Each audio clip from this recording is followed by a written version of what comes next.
Perjalanan kali ini kita mulai dari tim yang berangkat terlebih dahulu, yaitu tim dari Lampung.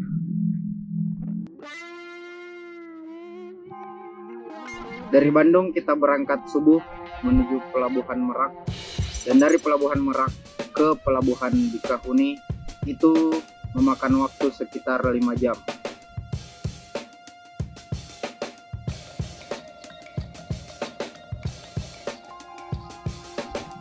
Selama kita di kapal, cuaca sedang tidak baik-baik saja.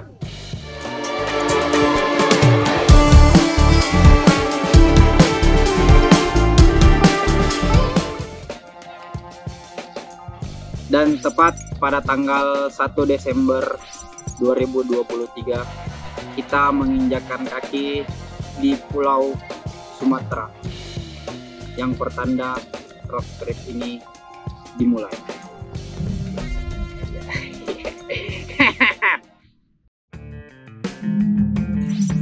Setibanya kita di kota Bandar Lampung, hujan mereda. Kemudian kita langsung bergerak menuju kampus Malahayati. Mampir di Sekre Mapala untuk koordinasi dan mencari informasi mengenai seputar tebing-tebing yang ada di Provinsi Lampung yang akan kita kunjungi. Panjat tebing sendiri sering menjadi divisi yang minoritas kegiatannya di Mapala-Mapala. Terlebih lagi di kegiatan panjat tebing alam. Maka dari itu, selama road trip ini kita mengajak teman-teman tak sebatas Mapala saja, tapi mengajak seluruh elemen-elemen yang tertarik di dunia petualangan yang pengen ikut. Ayo kita ngajakin semua yang pengen bergabung. Untuk persiapan perjalanan sendiri, kita melakukan packing di setiap agenda yang akan kita laksanakan di setiap tebingnya, mempersiapkan peralatan logistik dan peralatan panjat yang kita perlukan nantinya. Karena informasi yang didapat, tebing pertama yang akan kita datangi itu jalurnya single pit sport. Di perjalanan menuju ke destinasi pertama kita mengalami suatu kejadian yang pasti akan terjadi, tapi kita hiraukan, yaitu kebocoran pada ban kendaraan. Kelalaian pertama kita adalah tidak membawa ban cadangan, karena tadinya terlalu percaya diri akan semuanya baik-baik saja. Tak jauh dari tempat kebocoran ban tersebut, beruntungnya kita masih dekat dengan pemukiman warga, meskipun di sekelilingnya udah banyak bertebaran kebun sawit dan masih cukup banyak orang-orang baik yang mau menolong kita pada saat itu. Ban bocor telah beres, kita melanjutkan perjalanan lagi. Akses jalan mendekati pantai semakin menyempit dan mobil tidak bisa masuk. Mau tidak mau kita harus berjalan kaki 1-2 km untuk mencapai pesisir pantai di destinasi tebing pertama.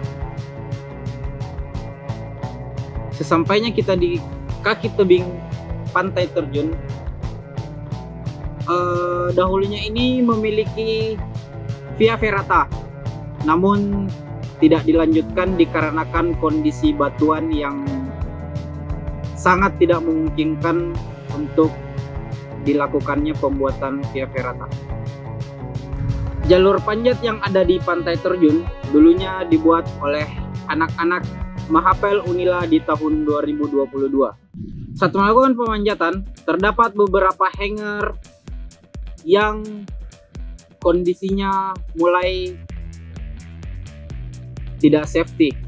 Contohnya murnya mengendur, through-boltnya keluar, dan hanger yang mulai oblak. Goyang. Dan kondisi tebing di pantai terjun ini banyak sekali batuan yang mudah rontok, dikarenakan jenis batuannya itu tuh berpasir yang bagian permukaannya cenderung mudah longsor. Oleh karena itu, kita melakukan pembersihan jalur dari batuan-batuan yang mudah rontok dan berpotensi terjatuh. Dan selain itu, kita juga melakukan rebolting jalur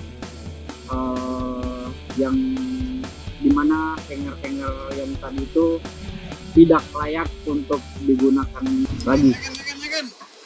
Ikan.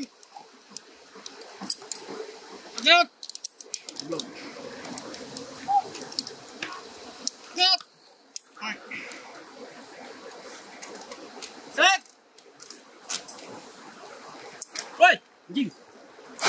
Wah, panik, Pak. Panik nggak? Panik, wah, masa enggak?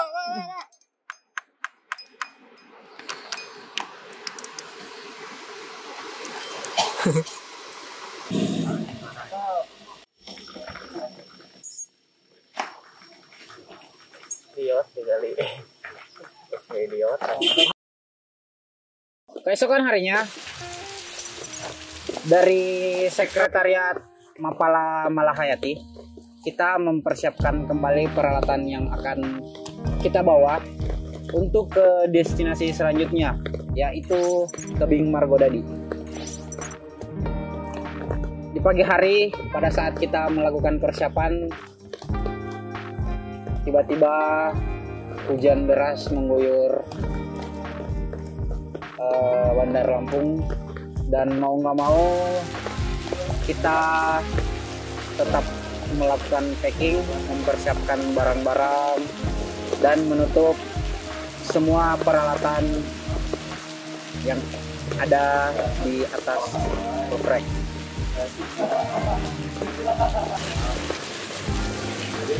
Karena masih pagi, kita singgah untuk mengisi lambung tengah sembari menunggu hujan reda. Untuk pas hujan reda, kayak lagunya Koil selepas hujan reda. Tibanya kita di tebing Margodadi, ternyata bukit tersebut telah terjadi kebakaran di beberapa hari sebelumnya, dan pemerintah setempat belum bisa memberikan izin kepada kita untuk berkegiatan di lokasi tersebut.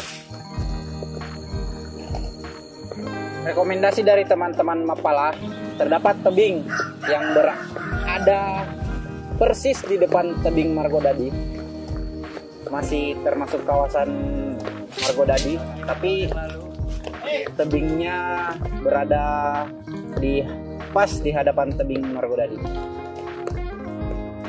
Itu biasanya Mapala setempat melakukan pengibaran bendera di tebing tersebut, dan belum ada jalur pemanjatan. Apa lagi colek. Astagfirullah. Keluar. Dan pada saat kita tiba di lokasi, kita langsung tracking alat.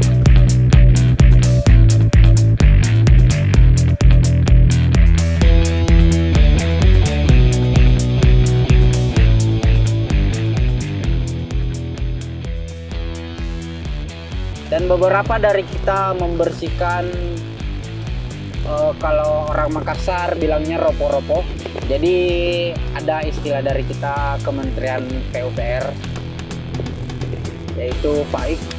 Perfecto, nomor 1. Dan teman-teman yang lain juga ikut membantu untuk membersihkan bagian tebing yang rencana kita manjati. Ngapain, Bang?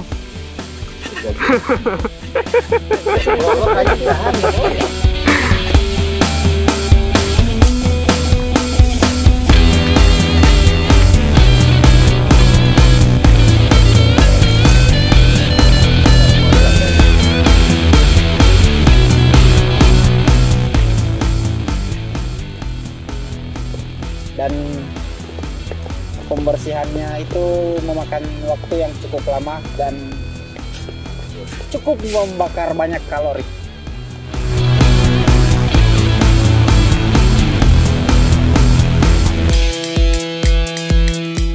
Di tebing tersebut kita berhasil menyelesaikan satu jalur sport multi pitch dengan jumlah pitch yaitu 2 pitch dengan ketinggian kurang lebih 60 meter. Modal kok mau Modal ke rumah.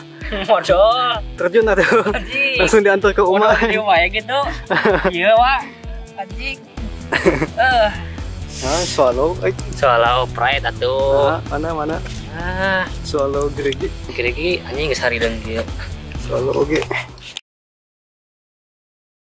Setelah 2 hari 2 malam di tebing Margodadi, kita langsung melanjutkan perjalanan menuju destinasi selanjutnya, yaitu di Kabupaten Waikanan, tepatnya di air terjun Putri Malu.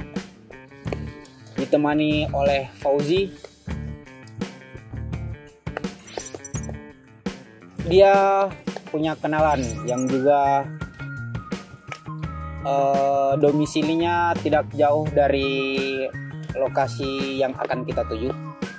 Setibanya kita di rumah Rido, Kalau dari sini ke kampung terakhir bagus jalannya. Tapi kalau dari kampung terakhir sampai ini Putri Malunya motor kita. Apa bawa motor aja? Iya motoran aja ya.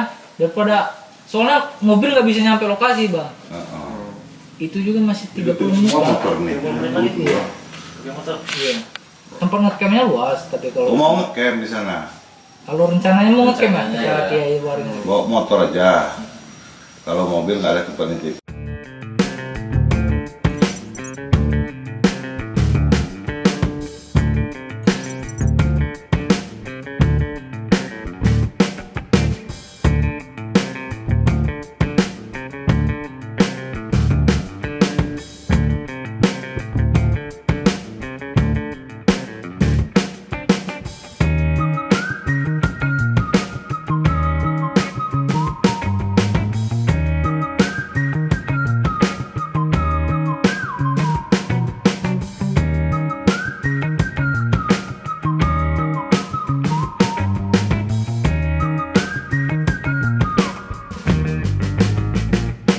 kita langsung bergerak menuju air terjun Putri Malu. Perjalanan menuju lokasi tidak bisa diakses dengan menggunakan mobil. Mobil hanya bisa sampai di desa terakhir. Kemudian kita melanjutkan dengan motor. Motor yang digunakan memang menggunakan motor yang sudah disetting sedemikian rupa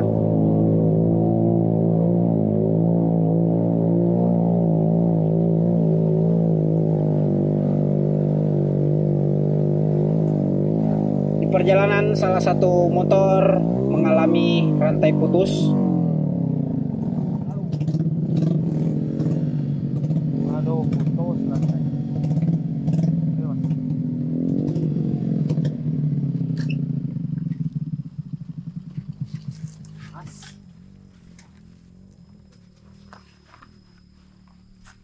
Bengkel sudah lumayan jauh. Untungnya datanglah salah satu teman dari tukang ojek tersebut yang mengantar kita. Bisa pakai aja ini motornya. Nggak urusan agak osok. Pakai ini, cek ini. Ini dan pakai spiagio.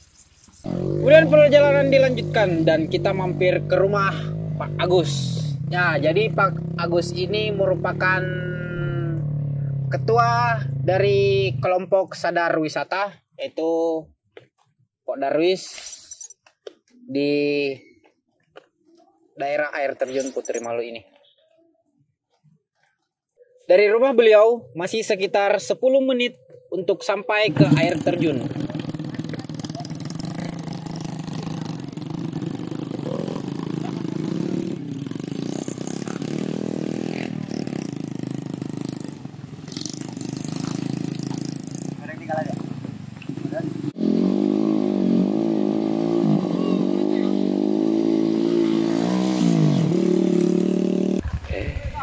satu jembatan bambu ada salah satu dari ojek hampir terjatuh dikarenakan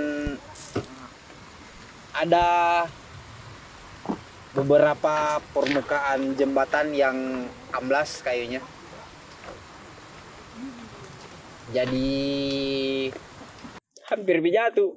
Untung cepat-cepat turun. Jadi tahu ki bom belakangnya itu jatuh mistake. Putri Malu. Namanya, asal namanya. Karena di bawahnya waktu itu kan masih banyak rumput Putri Malu. Oh, Itu. Keduanya itu dia nyumput malu udah. malu kan nyumput itu. Pas dilihat itu cantik kan, cantik nyumput udah. Cantiknya tuh kayak putri gitu. Ya. Terus ada tanaman putri malu kebetulan di bawahnya. Iya banyak. Ini malu. Yang di atasnya tadi sungai apa? Sungai. Maaf, Riam apa Luang namanya? Gambir. Luang Gambir. Nah, itu namanya Karena air luang itu, Hmm. air ini kan kali kecil, Ya. ini luang Gambir. Oh, luang sisa. Luang tuh sisa ya? Iya sisa ya. Kayak ada kali kecil, Hmm. sisa. Kalau Gambir apa artinya? Gambir untuk makan ini. Oh, Gambir Untuk nginang. biasa nyirih ya. Biasa buat nyirih gitu ya. Pesir itu kan. Itu kan ada gambirnya itu. Kita gambir gitu. Sisa Gambir. Mungkin banyak dulu, mungkin banyak batang gambir mungkin. Bisa jadi. Di atas juga ada terjun juga, air terjun. Bagus lah. Apa namanya? Air terjun Batu Hampar. Batu hampar. Ada hamparan batu banyak. Batunya ngampar dari sini sampai ke atas itu ngampar semua batu. Di kawasan air terjun Putri Malu terdapat air terjun yang ya lebih kecil lah dikit dari air terjun utama. Nah, di antara air terjun inilah kita melakukan pemanjatan dan pembuatan jalur.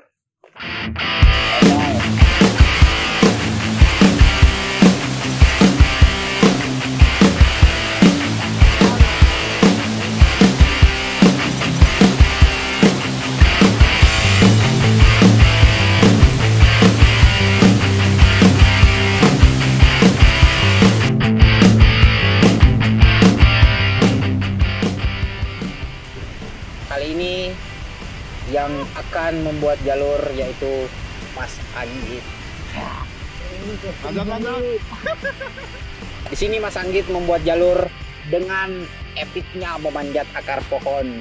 Tahu nggak apa akar pohonnya segede apa? Segede ini, Pak. Kurang lebih.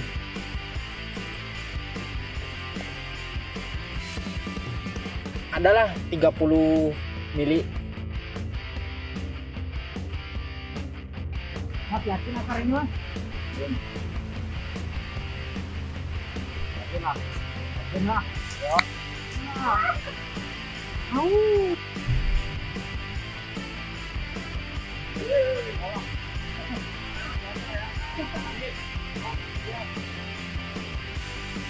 Jadi si Mas Anggit ini membuat jalur dengan menggunakan teknik rappelling. Jadi sebelumnya dia memanjat menggunakan akar, dan setelah sampai ke atas Mas Anggit membuat angkor, kemudian rappelling sambil ngebolting, membuat lintasan jalur panjat.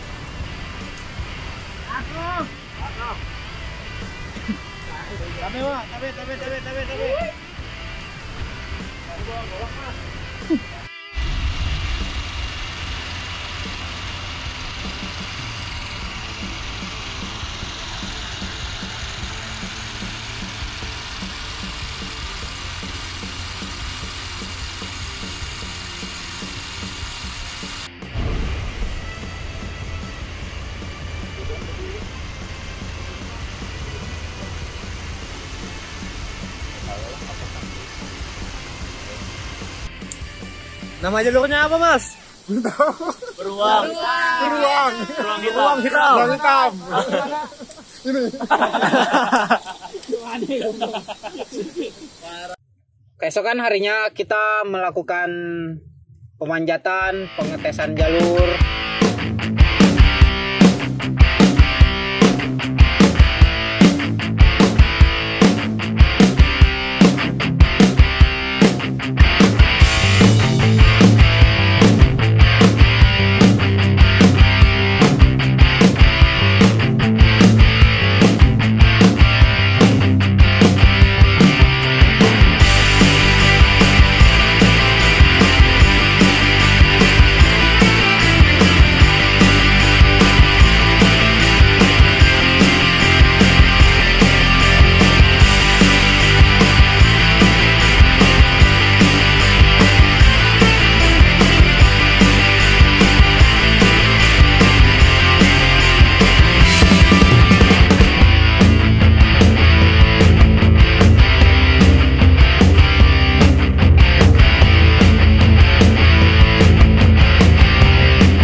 Antusias penggiat panjat tebing alam di Provinsi Lampung ini sebenarnya cukup besar.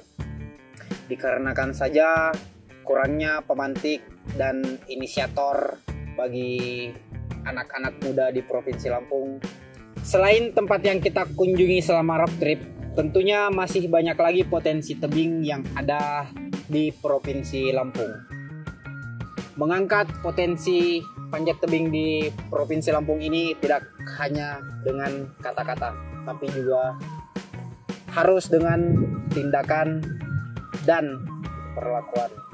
Kepada semua teman-teman yang ada di Provinsi Lampung dan segala aspek yang terkait, kami ucapkan banyak terima kasih atas kerjasamanya.